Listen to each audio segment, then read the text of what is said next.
இவருக்கு போய் ஒரு குப்பையை போட்ட அவன் கேள்வி கேட்ட குப்பையத்து மேலே தானே போட சொன்னான். அவன் என்ன பண்ண அவன் சொத்தியா பிடுங்கண்ணா அவன். இந்த மாதிரி ஆள்லாம் நீ மதிப்பே கொடுக்காத. இவனுக்குலாம் மதிப்பு கொடுக்கணும் அவசியம் கிடையாது. உனக்கே அவன் மரியாதை தரணும். நீ ஏன்டா மரியாதை தர? மரியாதை கொடுக்க முடியாது. என்ன பண்ணுவ நீ? மரியாதை கொடுக்காத. உனக்கு மரியாதை கொடுக்கணுமா? அவன் என்ன சொன்னான்? அவனை வாடப்பட என்ன சொன்னானா? பேர் உனக்கு அவ்வளோதான். உனக்கு வாயெல்லாம் வச்சிடும் உனக்கு. இது மேலே உன்னை இந்த ஏரியாவில் எங்கன்னா பார்த்தா அவனை அவ்வளோதான். உன்னை வந்துட்டான் வக்கன மாதிரி குப்பையை கொட்டுறது இல்லாமல் ஒரு மயிறு இருக்கும் மேலே போட சொன்னா ஒரு குடும்பம் வருது. கொஞ்ச நேரம் நிற்க முடியுதா? இரும்பல் வருதா?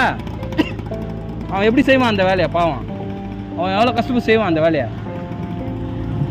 வந்துட்டான் அவனை குப்பையை கீழே கொட்டுறது. உடனே ஒரு கேள்வி கேட்டால் சட்டையை பிடிப்பார். ஒரு பெரிய மிராசு. இவர் செத்தா எல்லாருக்கும் ரெடி தெரியும்ல. அவன் செத்தாலும் அதே மண்ணி தான், நான் செத்தாலும் அதே மண்ணி தான். உயிரோட இந்த உடம்புல உயிர் இருக்கிறவங்க உன்னை ஆடுவீங்க எல்லாருமே.